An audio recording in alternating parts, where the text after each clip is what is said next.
डुमरी विधानसभा से 3 बार विधायक रहे झारखंड के पहले ऊर्जा मंत्री लालचंद महतो का दिल का दौरा पड़ने से निधन हो गया। उनकी उम्र 72 साल थी। रांची में उन्हें अपने आवास पर देर रात बाथरूम में चक्कर आया और वे गिरकर बेहोश हो गए।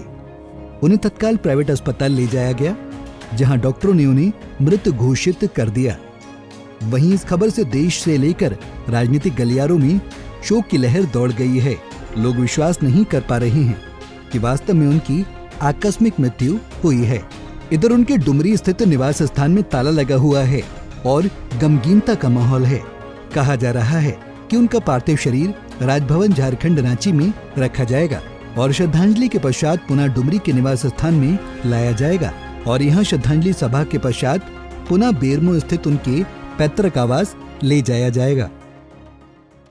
सूबे के पूर्व ऊर्जा मंत्री और इस क्षेत्र के विधायक की आकस्मिक मृत्यु की सूचना पाकर हम सब मर्माहित हैं। और लालचंद जी एक मृदभाषु, एक कुशल राजनीतिक थे और उनके इस प्रकार हम सबों को छोड़कर चले जाने से इस क्षेत्र की अपूर्णीय क्षति हुई है और निकट भविष्य में इसकी भरपाई नहीं नज़र आती है। हम उनके आत्मा की शांति के लिए ईश्वर से प्रार्थना करते हैं, क्योंकि सदैव उनका क्षेत्र से लगाव रहा है और क्षेत्र की विकास की चिंता हमेशा वो क्या करते थे। उनके इस दुखद निकल पर हम सभी मर्माहित हैं। मुझे लालचंद महतो जी के साथ रहने का मौका मिला है। मैं उन्हें व्यक्तिगत रूप से जानता हूँ।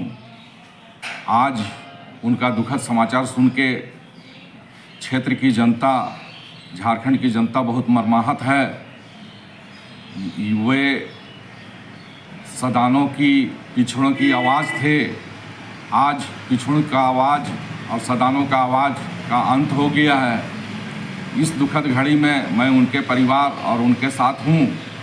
साथ ही मैं ये कहता हूँ कि पिछड़ों और सदानों की उनका जो आंदोलन चल रहा है, इसमें हम सभी इस आंदोलन को आगे बढ़ावें। यही उनके प्रति सच्ची श्रद्धांजलि होगी। वे बहुत ही मृदुभाषी थे, गरीबों के सुख दुख में बराबर साथ देते थे और हर लोगों के साथ उनका मिलना जुलना रहता था।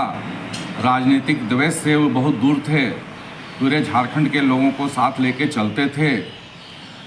ये उनकी पहचान थी। बड़े दुख के साथ कहना है कि अपने डुमरी विधानसभा के 3 बार प्रतिनिधित्व कर किए दिवंगत लालचंद महतो की आकस्मिक निधन हो गया।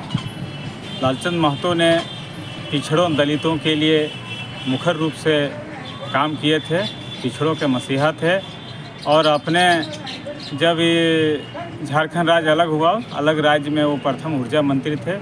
ऊर्जा मंत्री के कार्यकाल में डुमरी विधानसभा में सभी जगह बिजली पहुंचाने का काम उन्होंने किया है।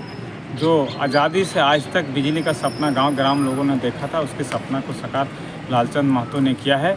हमारे बीच एक अच्छा लीडर को आकस्मिक निधन से डुमरी के साथ साथ पूरे झारखंड की जनता को एक अच्छा नेता खोए हैं। हम लोग पूरा डुमरी विधानसभा शोक का लहर व्याप्त है। दिवंगत लालचंद महतो की आत्मा की शांति और सद्गति और स्वर्ग की प्राप्ति के लिए हम भगवान से प्रार्थना करते हैं कि उनकी स्वर्ग की प्राप्ति हो और ये क्षति को अपूर्णीय क्षति है। इससे हम सभी लोग शोक संतप्त व्यक्त करते हैं। बहुत खेद की बात है जो हम लोगों के बीच जननायक लालचंद महतो जी, जो पूर्व में खनिज संपदा मंत्री बिहार में थे और जब झारखंड अलग हुआ तो यहाँ भी एक ऊर्जा मंत्री थे। इन्होंने क्षेत्र के सभी जनता के भलाई के लिए गांव-गांव में बिजली पहुँचाए और जनता के सेवा इन्होंने 3 बार किए। डुमरी प्रखंड से, डुमरी विधानसभा से इन्होंने 3 बार जीते, 2 बार मंत्री रहे और इनका कार्यकाल अच्छा रहा। इससे हम लोग सभी जनता संतुष्ट हैं, लेकिन हम लोगों के बीच नहीं रहे, ये बड़ी दुख की बात है। हम लोग फिर इस बार मन बनाए थे कि लालचंद महतो जी आगे आवें और सांसद में लड़े। इस बीच वो आकस्मिक मृत्यु उनका हो गया। बहुत दुख, हमारे पूरा क्षेत्र दुखद की बात है। इस दौरान उनके चाहने वाले और उनके साथ राजनीति शुरू करने वाले लोगों का मानना है कि उनकी मृत्यु के पश्चात क्षतिपूर्ति करना संभव है, क्योंकि चुनाव हारने के पश्चात भी बराबर जनता के बीच रहते थे और ओबीसी और पिछड़ों की आवाज बुलंद करते रहते थे, जिसके कारण उन्होंने सदन मोर्चा की भी स्थापना की थी और इस लोकसभा चुनाव में भी तीसरे मोर्चे से गिरिडीह लोकसभा क्षेत्र से उम्मीदवार के रूप में खड़ा होने वाले थे। लेकिन लोकसभा चुनाव से पहले ही वो इस दुनिया को छोड़कर स्वर्ग सिधार गए। वहीं उनके चाहने वालों में भी इस घटना को लेकर दुख का माहौल है। झारखंड के प्रथम ऊर्जा मंत्री लालचंद महतो के आकस्मिक मृत्यु के कारण इस क्षेत्र में, डुमरी विधानसभा क्षेत्र में शोक का लहर दौड़ चुका है। सूत्रों की माने तो उनका पार्थिव शरीर राजभवन से डुमरी उनके निवास स्थान में आएगा। उसके पश्चात क्षेत्र भ्रमण कर उन्हें श्रद्धांजलि दी जाएगी। पंजाब केसरी टीवी के लिए गिरिडीह से दिनेश कुमार रजक।